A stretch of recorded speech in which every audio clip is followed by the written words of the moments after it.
Hello കൂട്ടുകാരി, നമുക്കിന്ന് ഓണത്തിനൊക്കെ കുറേ ഉപ്പേരികളൊക്കെ ഒന്ന് തയ്യാറാക്കി എടുത്തല്ലോ. ഞാനിവിടെ വാഴയ്ക്ക ആദ്യമായിട്ട് നമ്മൾ വാഴയ്ക്കയാണ് എടുക്കുന്നത്. ഏത്തക്കൊല വാങ്ങിച്ചിട്ടുണ്ടായിരുന്നു.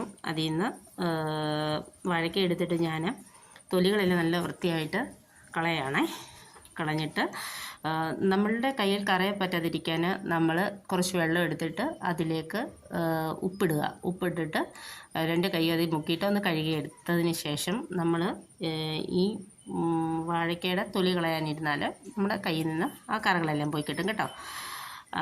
അതിനുശേഷം നമ്മൾ വൃത്തിയാക്കിയ വാഴയ്ക്ക നമ്മൾ ആ ഉപ്പുവെള്ളത്തിൽ തന്നെ നമ്മൾ ഇട്ട് കൊടുക്കുക.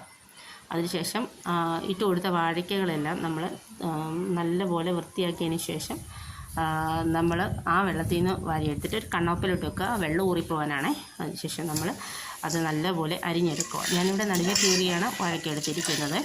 നിങ്ങൾക്ക് ഇഷ്ടം റൗണ്ടിലാണ് അരിയാൻ ഇഷ്ടമെങ്കിൽ നിങ്ങളങ്ങനെ ചെയ്താൽ മതി. എന്നിട്ട് അടുപ്പിലോട്ട് നമ്മൾ ഒരു ഉരുളി എടുത്ത് വെച്ചിട്ട് നമ്മൾ അതിലോട്ട് വെളിച്ചെണ്ണ ഒഴിച്ച് കൊടുക്കുക.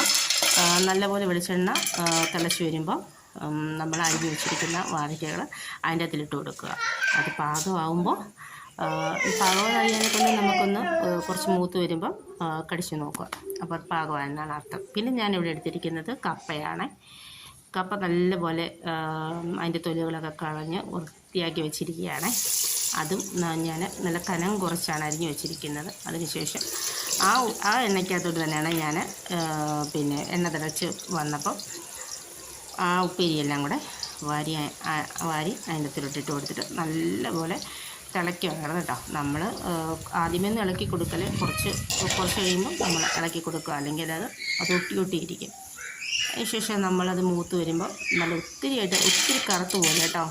ചെറിയൊരു കളർ വ്യത്യാസം വരുമ്പോൾ നമ്മളത് കോരി കണ്ണോപ്പിലോട്ട് വാരി വെക്കുന്നത് എന്തിനാണെന്ന് വെച്ചാൽ ആ എണ്ണകളെല്ലാം ഊറി അതിലൊരു പാത്രം കൂടെ വെച്ച് കൊടുക്കണം. അതിലോട്ട് വീഴാനെ കൊണ്ടാണ്. തണുത്ത ശേഷം നമുക്കത് ചൂടോടെ